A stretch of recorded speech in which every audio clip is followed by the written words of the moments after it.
Saudara sebangsa setanah air dimanapun Anda berada, saya Luhut Binsar Panjaitan ingin memberikan testimoni saya mengenai pemilihan presiden sekarang ini.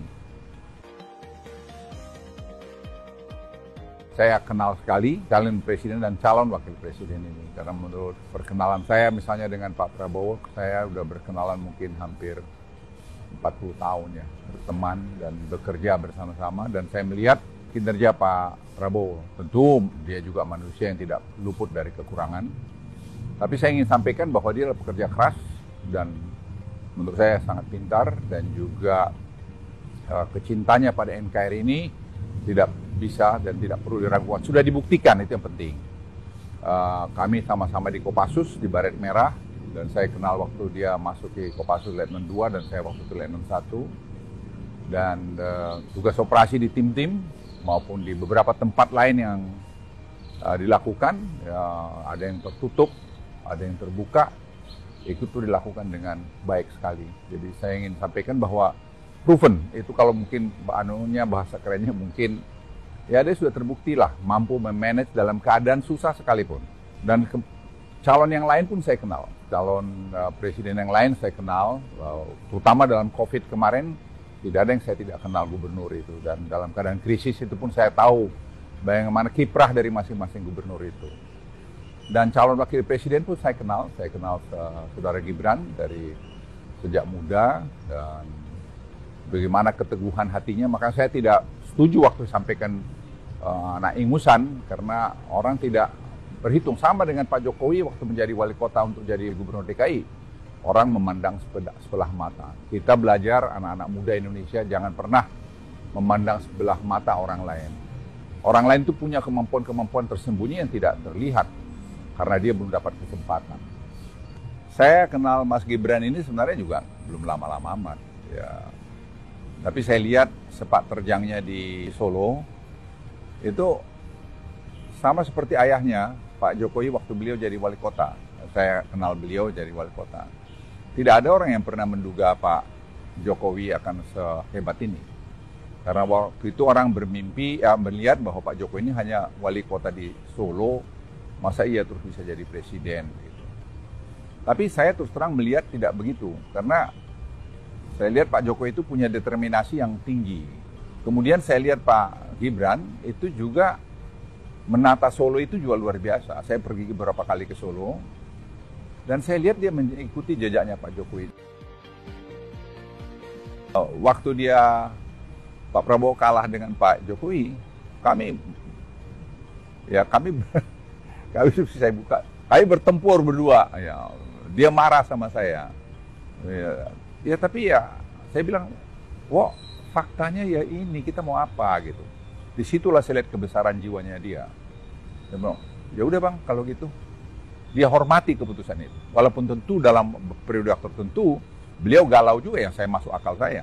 Tapi kemudian dia mau bergabung lagi dengan Pak Jokowi. Dan kebesaran jiwa Pak Jokowi juga mau mengambil dia. Di mana kita cari pemimpin seperti begini gitu loh. Saya ingin menyampaikan pada Anda sekalian, kita akan memilih presiden tanggal 14 Februari ini.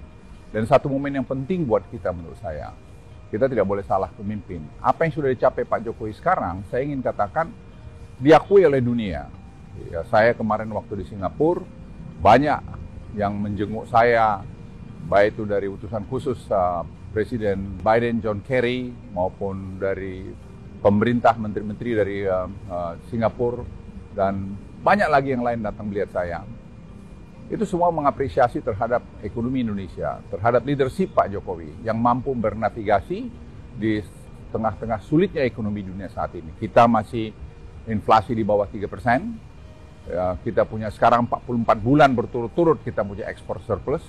Itu belum pernah dalam sejarah Indonesia, dan kita melihat juga betapa sekarang current account dulu selalu defisit, sekarang sudah kita ya surplus, kadang-kadang ada sedikit negatif, tapi itu tidak menjadi isu lagi. Itu yang membuat rupiah kita di tengah-tengah terpan naiknya the Fed misalnya tidak terlalu banyak terpengaruh.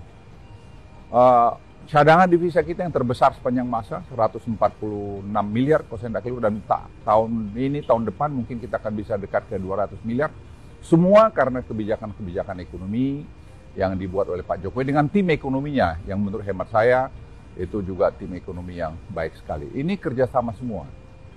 Salah satu program yang menonjol itu adalah hilirisasi yang diakui dunia dan di teman-teman negara berkembang di Afrika sekarang mencontoh kita. Dan mereka tuh bingung kenapa Presiden Joko Widodo berani melakukan menyetop ekspor daripada raw materialnya ke negara-negara maju. Saya jelaskan, kita masalah survival.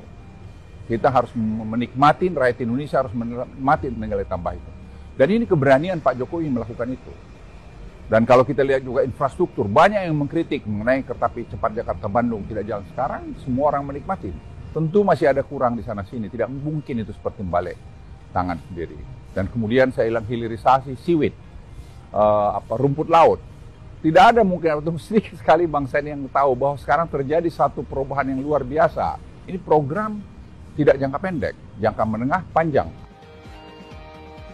Nah, ini diskusi semacam ini kan perlu keberlanjutan. Tidak mungkin selesai zamannya Pak Jokowi dan tidak mungkin juga selesai semua pada zaman presiden yang akan datang. Oleh karena itu kontinuitas menjadi kunci. Keberlanjutan menjadi kunci. Tidak perubahan-perubahan. Perubahan itu kita mulai dari nol lagi. Mulai dari nol lagi itu saya mengalami 10 tahun sebagai pembantu presiden, sebagai kepala staf presiden dan sebagai menteri berbagai jabatan. Tidak gampang. Yang ngomong-ngomong itu ya hanya omong-omong aja. Coba dilakukan. Saudara-saudara sekalian, diskusi ini yang saya bawa saya tawarkan beberapa kepada calon presiden itu dan wakil presiden itu. Tapi yang merespons sangat positif dan langsung juga dengan langkah-langkah dia adalah Pak Prabowo. Berapa kali saya menyampaikan kami ada begini, beliau datang. Beliau datang ke kami dan beliau mengirim timnya ke kami dan berbicara dengan tim kami dan beliau sangat setuju dan ini harus lakukan. Dia bilang sama saya, Bang, ini harus dilakukan, harus diteruskan.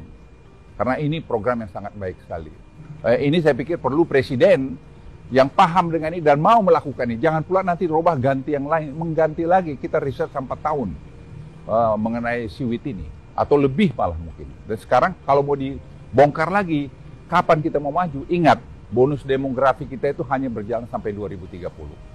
Setiap tahun kita lengah, setiap tahun kita kehilangan momentum. Sehingga kita tidak bisa keluar nanti dari middle income trap, dan kita tidak bisa nanti jadi negara high income country, dan tidak bisa juga nanti kita $10.000 per kapita trajectory yang kami lihat untuk sampai 2030. Jadi ini dari saya sampaikan. Jadi saya sampaikan simpulan saya, saudara-saudara sekalian sebangsa tanah air.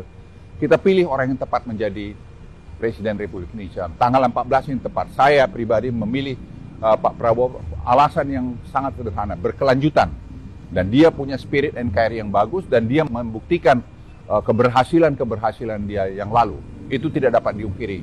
Itu dari saya, pesan dari saya sekali lagi Luhut Binsar Panjaitan, pilih Prabowo karena menurut saya dia pilihan terbaik untuk presiden pada saat ini. Dan itu akan membawa kemajuan ke Indonesia dan membawa keberlanjutan Indonesia. Dan terakhir, setelah tanggal 14 kita sudah coblos, kita damai lagi, guyup lagi. Jangan lagi datang dengan kata-kata yang tidak bagus. Kita harus berdamai. Karena nanti 5 tahun lagi ada pesta demokrasi. Mari kita berpesta demokrasi dengan baik, dengan santun, supaya Indonesia ini menjadi bagus. Tidak ada yang menang adalah NKRI.